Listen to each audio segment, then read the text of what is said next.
Doctor Shilpa, gift fertility hospital, Bhimavaram. So ఈరోజు మన ముందు ఒక కపుల్ ఉన్నారు, ఐవీఎఫ్ చేసుకుంటామని వచ్చారు.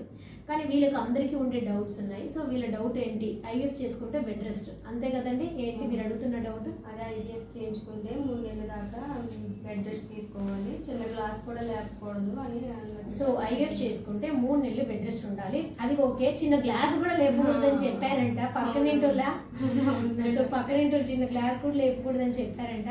ఇది టోటలీ తప్పండి. ఐవీఎఫ్ చేసుకున్నప్పుడు నేను ఇంతకు ముందు కూడా వీడియోస్ చేశాను.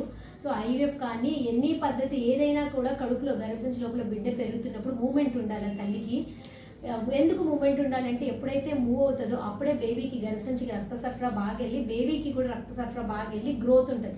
సో కంప్లీట్ బెడ్ రెస్ట్ అన్నది ఐవీఎఫ్ చేసుకున్న ప్రతి పేషెంట్కి ఇండికేషన్ కాదు, అసలు కంప్లీట్ బెడ్ రెస్ట్లో ఉండకూడదు. ఓకేనా? స్టెప్స్ ఎక్కకూడదు అంటారు కదా మేడం, స్టెప్స్.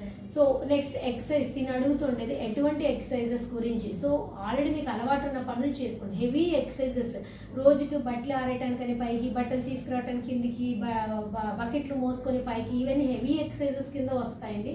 సో అటువంటి హెవీ ఎక్సర్సైజెస్ని అవాయిడ్ చేయండి అంటాం. మరి ఇంట్లో నేను వంట చేసుకోవచ్చు, లక్షణంగా వంట చేసుకోవచ్చు, ఇంటి పనులు చేసుకోవచ్చా, రెగ్యులర్గా చేసుకుంటున్నారా, చేసుకోండి. అలవాట్లో మీకు రెగ్యులర్ ఉన్న అలవాట్లు ఏవి మానుకోవాల్సిన అవసరం అయితే ఉండదు. ఓకే, అంతేనా? మీ questions all clear? Clear. Okay.